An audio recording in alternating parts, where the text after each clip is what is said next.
दर्शक महानुभावहरू नमस्कार। यो हो खबर केन्द्र न्यूज नेटवर्कमा यहाँहरूलाई स्वागत छ। हामी निकै महत्त्वपूर्ण समाचारका साथ उपस्थित भएका छौं। देश विदेशमा घटेका घटना परिघटना, देशभित्रको पछिल्लो राजनीतिक अवस्था के कसरी चलिरहेको छ, कुन ठाउँमा के भएको छ र आज कस्ता कस्ता समाचार आइरहेका छन् त, यी यस्तै महत्त्वपूर्ण समाचारका साथ उपस्थित भएका छौं। कृपया अन्त्यसम्म साथ दिनुहोला। यदि अहिलेसम्म हाम्रो च्यानलसँग जोडिनु भएको छैन भने सब्स्क्राइब गरी साथमा रहेको बेल आइकनलाई दबाई हामीसँग जोडिन नबिर्सनुहोला। त्यसैगरी प्रधानमन्त्रीसँगको सनवाईमा कुनै पनि समस्या छैन, बजारमा हल्ला मात्रै हो। अर्थमन्त्री वाग्लेको टिप्पणी। दुर्व्यवहारको विरोधमा चिकित्सकहरू आन्दोलनमा, बिरामीहरू मर्कामा।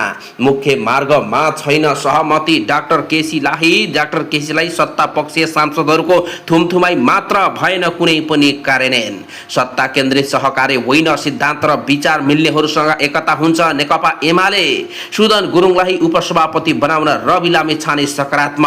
प्रधानमन्त्री बालेन्द्र शाहलाई भारत भ्रमणको औपचारिक निम्ता। राष्ट्रपा सभापति रवि लामिछानेको चीन भ्रमणले सरकारलाई कस्तो असर र प्रभाव पार्ला? सवारी साधनको नयाँ प्रदूषण मापदण्ड स्वीकृत। सुनसरी घटना निष्पक्ष छानबिन र दोषीलाई कारबाही गर्न एमालेको माग। सहसचिवको प्रतिवेदनमा कसरी जोगिँदैछ त प्रधानमन्त्रीको सचिवालय कार्यालय? प्रदेशहरूमा फेरि सत्ताको किचलो, राष्ट्रपाकै एजेन्डालाई फाइदा पुग्ने खेल। अझै सचिन सकेनन् पुराना दल। स्वकीय सचिव र सल्लाहकारहरूले मन्त्रालय भरिएका छन्। कर्मचारीलाई बस्ने ठाउँ छैन। कुलमान घिसिङ 1,20,000 क्याप्सुल लागू औषध सहित काठमाडौँको खाङखोलाबाट 3 जना पक्राउ। सुदूरपश्चिमको तराई र अन्य 5 प्रदेशको पहाडी भूभागमा भारी वर्षाको सम्भावना। सुनसरी घटना रवि लामिछानेको आह्वानमा सर्वदलीय बैठक बस्दै।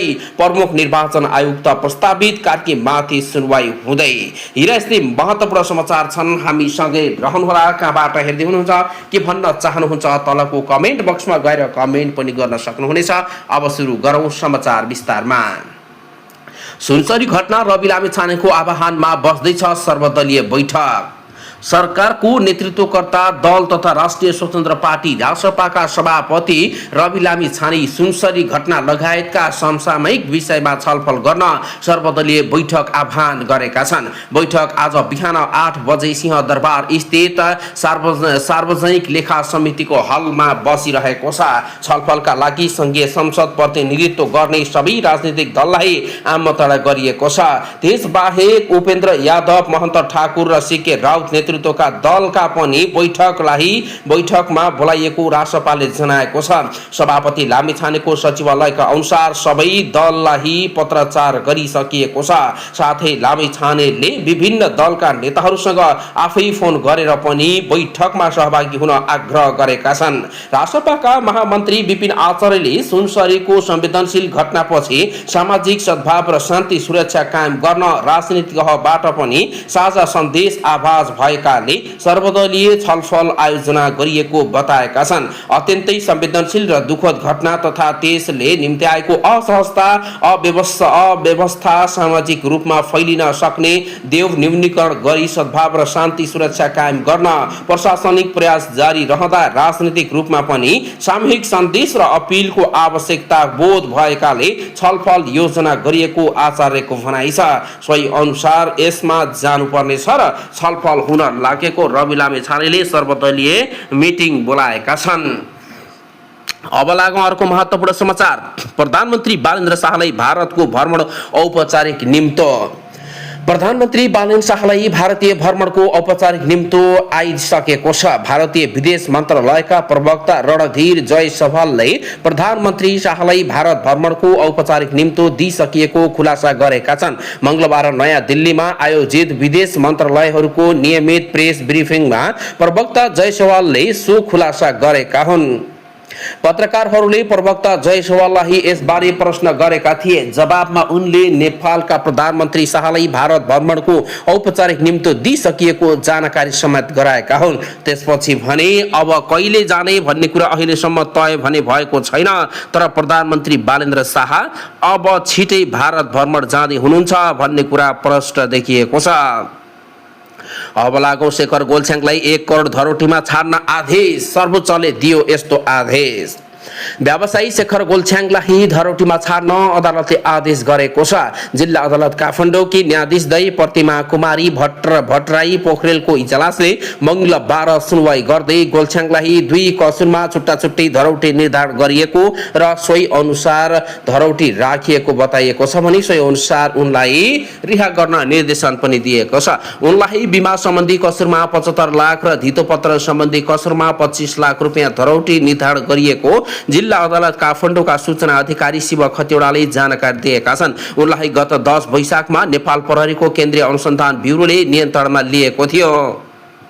अब भने उनी 1 करोड धरौटी दिएपछि उनी अब रिहा हुनेछन् भन्ने कुराहरू पक्का देखिएको छ। अब लागौँ अर्को महत्त्वपूर्ण समाचार। राष्ट्रपाको मनोनित केन्द्रीय सदस्यमा कसलाई दिइँदैछ त प्राथमिकता। महाधिवेशन सकिएको 1 महिनापछि राष्ट्रपाले समीक्षा र केन्द्रीय समिति मनोनयनको एजेन्डा राखेर बैठक बोलाएको छ। बुधबार हुने बैठकमा केन्द्रीय समितिमा मनोनित गर्ने एजेन्डा पनि तय गरिएको छ। केन्द्रीय सदस्य हुँदै पदाधिकारी समेत मनोनयन हुनेछन्।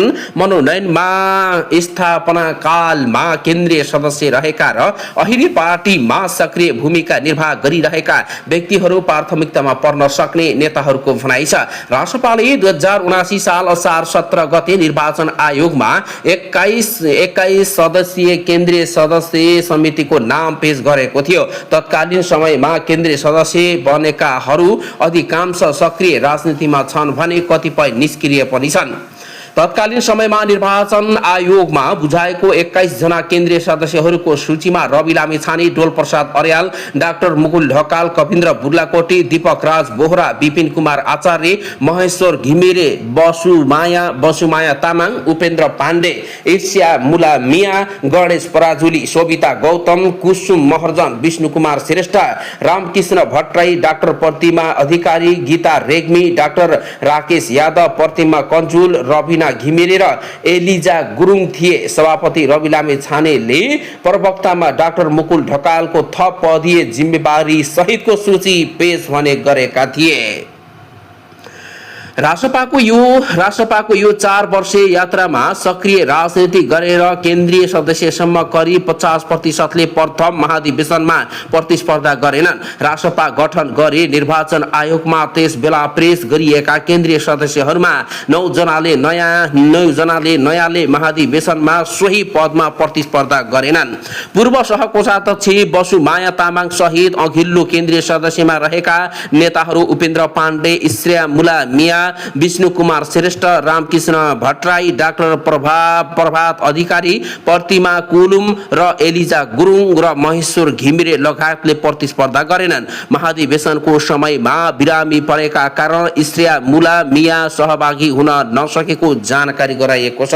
किनभने अब कसरी लैजाने भन्ने कुरामा यिनीहरू नै तिक्तता देखिएको छ। केन्द्रीय समिति बैठकका 5 एजेन्डा मध्ये 1 सांगठनिक व्यवस्था र मनोनयन सम्बन्धी छ। सभापति लामिछानेले केन्द्रीय समितिको बैठक केही नामहरू मनोनयनका लागि प्रस्तुत गर्ने जानकारी यसअघि नै महामन्त्री आचार्यले जानकारी दिइसकेका छन्। 11 पदाधिकारीका 51 जना केन्द्रीय सदस्य मनोनयन गर्ने सबै कामहरू रवि लामिछानेको काँधमा दिएको छ। सोही अनुसार कसलाई प्राथमिकतामा पारेर काम गर्छन् भन्ने कुरा अहिले नै भन्न सक्ने अवस्था छैन, तर यसको लागि उनीहरूले काम गर्नेछन् पक्का त्यो भने देखिएको छ। अब अर्को विशेष समाचार। सत्ता केन्द्र सहकारी होइन, सिद्धान्त र विचार मिल्नेहरूसँग एकता। नेपालको कम्युनिस्ट आन्दोलन पार्टी गठन, विभाजन र एकीकरणको इतिहास मात्र होइन, यो राष्ट्रिय स्वाधीनता, लोकतान्त्रिक रूपान्तरण, वर्गीय सङ्घर्ष र समाज उन्मुख परिवर्तनको 7 दशक भन्दा लामो यात्रा हो। यस आन्दोलनले लोकतान्त्रिक गणतन्त्रको स्थापना, संविधान निर्माण र राजनीतिक परिवर्तनमा ऐतिहासिक नेतृत्व गरेको छ। तर आन्दोलन जति शक्तिशाली बन्दै गयो त्यति नै वैचारिक विचलन, नेतृत्व केन्द्रित प्रतिस्पर्धा, गुटबन्दी र सत्ता मोहका कारण विभाजन दोहोरिँदै गएको छ। परिणाम स्वरूप जनजीवन कमजोर हुँदै गयो र आन्दोलनको प्रभाव क्रम खुम्चिँदैछ। राष्ट्रपाको सरकार बनेपछि पनि मुलुकमा व्यस्त राजनीतिक अस्थिरता, राजनीतिक चुनौती, अन्तर्राष्ट्रिय शक्ति प्रतिस्पर्धा र जनतामा बढ्दो निराशाको कमी आएको छैन। निर्वाचनमा कमजोर प्रदर्शन गरेका कम्युनिस्ट पार्टीहरूको पुनः सहकार्यको वर्चस्व चर्चामा छ। तर आजको मूल प्रश्न कोसँग सहकार्य गर्ने भन्ने होइन, कुन सिद्धान्त सिद्धान्त, कुन विचार, कुन कार्यक्रम र कस्तो राजनीतिक संस्कार आधार सहकारी गर्ने भन्ने हुनु पर्दछ। सिद्धान्तमा आधारित एकताको खाका। नेपाली कम्युनिस्ट आन्दोलनले इतिहासको स्पष्ट सन्देश दिएको छ। सत्ता केन्द्रित एकता क्षणिक हुन्छ, सिद्धान्तमा आधारित एकता दिगो हुन्छ। 2035 सालको माले गठन, 2047 सालमा एमालेको स्थापना र 2075 सालमा नेपाल कम्युनिस्ट पार्टी नेकपा र एकीकरणको ठूलो सम्भावना सिर्जना गरे तापनि दीर्घकालीन बन्न सकेनन्। त्यसमा वैचारिक बहस भन्दा सत्ता केन्द्रित र शक्ति सन्तुलनको प्रतिस्पर्धा थियो। नेपाली कम्युनिस्ट पार्टीका संस्थापक महासचिव पुष्पलाल श्रेष्ठले कम्युनिस्ट एकतालाई राष्ट्रिय आवश्यकता र क्रान्तिकारी जिम्मेवारीका रूपमा व्याख्या गर्नुभयो। जननेता मदन भण्डारीले जनताको बहुदलीय जनवाद जब मार्फत लोकतन्त्र, राष्ट्रिय स्वाधीनता र समाजवादलाई नेपाली यथार्थलाई जोड्ने मौलिक कार्यदिशा प्रस्तुत गर्नुभयो। मनमोहन अधिकारीले जनउत्तरदायी लोकतान्त्रिक र जनमुखी कम्युनिस्ट शासन सम्भव हुन्छ भन्ने व्यावहारिक उदाहरण दिनुभयो। यी तीन वैचारिक योगदान नेपाली कम्युनिस्ट आन्दोलनका साझा मार्गदर्शनका आधारमा हेरिने गरिन्छ। वैचारिक विभाजन र आन्दोलनको विकासक्रम। नेपाल कम्युनिस्ट पार्टीको स्थापना 2010 सालमा भएको केही वर्षमै क्रान्तिकारी कार्यदिशा, संगठनात्मक पद्धति, संसदीय अभ्यास, संयुक्त मोर्चाको नीति तथा अन्तर्राष्ट्रिय कम्युनिस्ट आन्दोलन प्रतिको दृष्टिकोणमा मतभेद देखा परे। सोभियत चीन वैचारिक विवादले प्रभाव पारे पनि विभाजनका मुख्य कारण नेतृत्व बीचको असहमति, संगठनात्मक कमजोरी र वैचारिक भिन्नता नै थिए। फलस्वरूप 2020 र 2030 को दशक आन्दोलन विभिन्न धारमा विभाजित भयो। जस्तो नेतृत्व नयाँ रणनीति र महाधिवेशनबाट विकसित धारा मसाल छुट्टै अस्तित्वमा छ भने अर्को धारा नेकपा एकता केन्द्र 2052 सालको माओवादी जनयुद्धमा पुग्यो।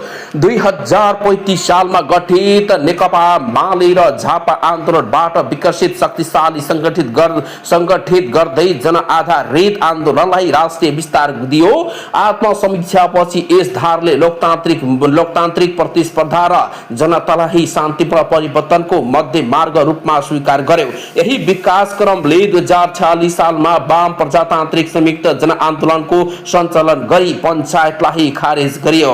2047 मा नेकपा एमालेको गठन र मदन भण्डारीद्वारा जनताको बहुदलीय जनवाद जब सिद्धान्त